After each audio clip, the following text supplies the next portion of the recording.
નમસ્કાર ખેડૂત ભાઈઓ, સ્વાગત છે તમારું ફ્રેન્ડ ઓફ ખેડૂત નામની યુટ્યુબ ચેનલમાં. તો ખેડૂત ભાઈઓ, હાલ ગુજરાત સરકાર દ્વારા આઈ ખેડૂત પોર્ટલ પર 148 જેટલી યોજનાઓ ચાલુ કરવામાં આવી છે, જેમાંથી આજે આપણે તાર ફેન્સિંગ એટલે કે તારની વાડ યોજના વિશે સંપૂર્ણ માહિતી મેળવવાના છીએ. તો આ યોજનાની ખેડૂત ભાઈઓ ઘણા સમયથી રાહ જોઈ રહ્યા હતા, તો હવે આ યોજના ચાલુ થઈ ગઈ છે. તો ચાલો આપણે આગળ વિડીયોમાં જોઈએ કે આ યોજનાનો લાભ કોને કોને મળશે, તાર ફેન્સિંગ માટેના નિયમો શું છે, થાંભલાની લંબાઈ કેટલી હોવી જોઈએ, બે થાંભલા વચ્ચે અંતર કેટલું હોવું જોઈએ, અને અરજી કરવાની છેલ્લી તારીખ કઈ છે, તથા કેટલી સબસિડી મળવાપાત્ર રહેશે, અને અરજી પૂર્વ મંજૂર થયા પછી શું કરવું, અરજી કેવી રીતે કરવી અને કયા કયા ડોક્યુમેન્ટ જોશે, આ બધી માહિતી આપણે આ એક જ વિડીયોમાં જોવાના છીએ. તો ચાલો વિડીયો શરૂ કરીએ, પરંતુ તે પહેલાં જો તમે વિડીયોમાં પહેલી વાર આવ્યા હો તો વિડીયોને એક લાઇક કરો, ચેનલને સબસ્ક્રાઇબ કરીને ઘંટીનો ઓલ પર સિલેક્ટ કરવાનું ભૂલશો નહીં, જેથી આવી જ ખેડૂત ભાઈઓને લગતી ઉપયોગી માહિતી અને સરકારી યોજનાઓની માહિતીના વિડીયો અમે સૌથી પહેલાં તમારા સુધી પહોંચાડી શકીએ. તો ચાલો હવે આગળ વધીએ. તો સૌથી પહેલાં આપણે જોઈએ કે તાર ફેન્સિંગ યોજના વિશે. તાર ફેન્સિંગ યોજના માટે તમારે ઓછામાં ઓછી 2 હેક્ટર જેટલી જમીન હોવી જોઈએ, એટલે કે 12.50 વીઘા જેટલી જમીન હોવી જોઈએ. અને જે ખેડૂત ભાઈઓને આટલી જમીન નથી તેમને ચિંતા કરવાની જરૂર નથી. જો તમારી પાસે આટલી જમીન ના હોય તો તમે તમારા બાજુમાં જે બીજા ખેડૂત હોય છે તેની સાથે ગ્રુપ બનાવીને તમે આ યોજનાનો લાભ મેળવી શકો છો. એના માટે તમે 2 કે 2થી વધુ ખેડૂતો મળીને એક ગ્રુપ બનાવી શકો છો અને આ યોજનાનો લાભ તમે મેળવી શકો છો. એટલે કે જો તમારી પાસે 12.50 વીઘા કરતાં ઓછી જમીન છે અને બીજા ખેડૂત ભાઈ પાસે પણ ઓછી છે, તો બેને મળીને જો 12.50 વીઘા કરતાં વધુ જમીન થતી હોય તો તમે આ યોજનાનો લાભ મેળવી શકો છો. આમાં ગમે તે એક ખેડૂતને લીડર રહેવું પડશે, એટલે કે જમીનના કાગળ બંનેના રહેશે, પણ અરજી એક ખેડૂતના નામે થશે. અરજી થયા બાદ 7 દિવસની અંદર જિલ્લા ખેતીવાડી અધિકારીને અરજીની પ્રિન્ટ અને જરૂરી ડોક્યુમેન્ટ જમા કરાવવાના રહેશે. આગળ જોઈએ કે તાર ફેન્સિંગ માટેની ગાઈડલાઇન શું છે. તો તાર ફેન્સિંગ માટે થાંભલાની લંબાઈ 2.50 મીટર જેટલી હોવી જોઈએ અને થાંભલા જમીનમાં ખાડો કરીને ઊભા કરવાના રહેશે. કોઈ ખેડૂતો ડાયરેક્ટ થાંભલા ઊભા કરીને માત્ર સબસિડી માટે કરતા હોય છે, તો એવું નહીં થાય.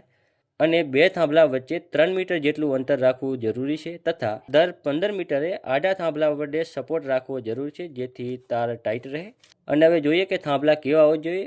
થાંભલા સિમેન્ટ કોન્ક્રીટવાળા હોવા જોઈએ અથવા તો ISIના માર્કવાળા લોખંડના કે ગેલ્વેનાઇઝમાં થાંભલા હોવા જોઈએ. હવે જોઈએ આગળ કે અરજીની છેલ્લી તારીખ કઈ છે અને સબસિડી કેટલી મળવાપાત્ર રહેશે. તો આ યોજના 27 માર્ચથી શરૂ થઈ ગઈ છે અને 26 એપ્રિલ સુધી ચાલુ રહેશે, એટલે કે અરજી કરવા માટે તમારી પાસે 1 મહિનાનો સમયગાળો રહેશે. હવે આપણે આગળ જોઈએ ખેડૂત ભાઈઓ કે આ યોજનામાં સબસિડી કેટલી મળવાપાત્ર રહેશે. તો સરકાર તમને રનિંગ મીટર દીઠ 200 રૂપિયા અથવા તો કુલ ખર્ચના 50%, બેમાંથી જે ઓછું હશે તે તમને મળવાપાત્ર રહેશે. એટલે કે તમે 500 મીટરની વાડ કરી અને કુલ ખર્ચ 2 લાખનો થયો તો તમને એમાંથી 1 લાખ મળશે. એટલે કે અહીં 50% પણ થઈ જાય છે અને મીટર દીઠ 200 રૂપિયા પણ આવી જાય છે. પણ જો ખર્ચ તમારે 3 લાખનો થયો હોય તો પણ તમને સરકાર 200ના લેખે 1 લાખ જ આપશે. એટલે કે બેમાંથી જે ઓછું હોય એ મળવાપાત્ર રહેશે. જો 50% વાળું ઓછું હોય તો તે આપશે, અને જો મીટર દીઠ 200 રૂપિયા વાળું ઓછું હોય તો તે આપશે. હવે આપણે આગળ જોઈએ કે હવે ડોક્યુમેન્ટ કયા કયા જરૂરી છે. તો ડોક્યુમેન્ટમાં અરજીની સહીવાળી પ્રિન્ટ, પછી બીજું છે સંયુક્ત ખાતેદારના કિસ્સામાં બાંહેધરી પત્રક. જો તમે 2-3 ખેડૂત ભાઈઓ ગ્રુપમાં અરજી કરી હોય તો આ બધેનું જરૂરી છે. પછી છે 7/12 અને 8/8ની નકલ. ગ્રુપમાં જો તમે અરજી કરી હોય તો આ બધેને લાગુ પડે છે, મતલબ કે બધા ખેડૂત ભાઈઓના કાગળિયા જોશે. પછી છે બેંક પાસબુકની નકલ અથવા રદ થયેલ ચેક. આધાર કાર્ડ જો તમે ગ્રુપમાં અરજી કરેલ છે તો બધા ખેડૂત ભાઈઓનું જોઈશે. પછી છે કબૂલાતનામું અને સ્વઘોષણા પત્રક. છેલ્લે છે ડિમાર્કેશનવાળો નકશો. આ નકશો માત્ર જે ખેડૂત ભાઈઓ ગ્રુપમાં અરજી કરેલ છે તેમને જરૂર પડશે, બીજાને જરૂર નહીં પડે. તો ખેડૂત ભાઈઓ આ બધા કાગળિયા જો તમે વકીલ પાસે જશો તો તે તમને કરી આપશે.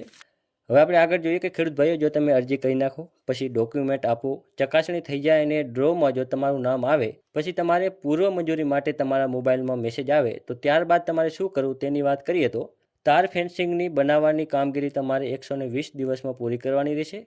તો જે તાર ફેન્સિંગની કામગીરી છે જે તમારે પૂર્વ મંજૂરીનો મેસેજ આવે ત્યાર પછી જ કરવાની છે, પહેલાંથી તમારે કાંઈ કરવાનું નથી. અને ખેડૂત ભાઈઓ તમે જે કાંઈ ખરીદી કરી હોય તેનું GST વાળું પાકું બિલ અને અન્ય ડોક્યુમેન્ટ જોડીને તમારે જિલ્લા ખેતીવાડી અધિકારીને જમા કરાવવાના રહેશે. ત્યારબાદ ખેડૂત ભાઈઓ તમારે સ્થળ ચકાસણી થશે. તેમાં અધિકારીઓ આવીને જોશે કે તમારે સ્ટાર વેક્સિનની કામગીરી પૂર્ણ થઈ છે કે નહીં અને કેવી થઈ છે. જો તમારે બધું સરખી રીતે થયેલ હશે તો 30 થી 60 દિવસ અંદર તમારે બેંક ખાતામાં સહાયની રકમ જમા થઈ જશે. આના કોઈ ટાઈમ ફિક્સ હોતો નથી, પણ અંદાજે એટલો ટાઈમ લાગતો હોય છે. હવે જોઈએ કે અરજી ક્યાં કરવી. તો ખેડૂત ભાઈઓ, તમે અરજી આઈ ખેડૂત પોર્ટલ 2.0 પર જઈને કરી શકો છો, જેમાં ખેતીવાડી વિભાગમાં જઈને તારની વાડ એવું લખેલ છે. એ યોજના પર જઈને તમારે અરજી કરવાની રહેશે. અરજી તમે જાતે પણ કરી શકો છો અથવા તો ગામના વીસી પાસે જઈને અરજી કરાવી શકો છો, તથા જે ઓનલાઈનવાળા હોય છે ત્યાં જઈને પણ તમે અરજી કરાવી શકો છો. હવે એક બીજી મહત્ત્વની વાત કે તમે અરજી ત્યારે જ કરી શકશો જ્યારે તમે ખેડૂત નોંધણી કરાવેલો હોય. તો ખેડૂત ભાઈઓને ખેડૂત નોંધણી કરવું ફરજિયાત છે. અને હવે બીજું આધાર વેરિફિકેશનવાળું પણ ચાલુ થયું છે. તો જેમાં તમારે અરજી કરવા માટે જો તમારે આધાર કાર્ડ ઉપર તમારો મોબાઈલ નંબર લિંક છે તો તેમાં ઓટીપી આવશે અને ત્યારબાદ તમારે વેરીફાઈ થઈ જશે. અને જો તમારે આધાર સાથે મોબાઈલ નંબર લિંક નથી તો તમે બાયોમેટ્રિક ડિવાઇસ દ્વારા એટલે કે અંગૂઠા દ્વારા પણ તમે વેરીફાઈ કરી શકશો, જેથી તમે આગળ અરજી કરી શકશો. તો ખેડૂત ભાઈઓ, આપણે આ વિડીયો અહીં સમાપ્ત કરીએ છીએ. જો વિડીયો તમને ઉપયોગી લાગ્યો હોય તો બીજા ખેડૂત ભાઈઓ સુધી શેર કરજો અને કોઈ પણ પ્રશ્ન હોય તો તમે કોમેન્ટમાં જણાવજો. હું તમને જવાબ આપવાનો પૂરો પ્રયત્ન કરીશ. ધન્યવાદ.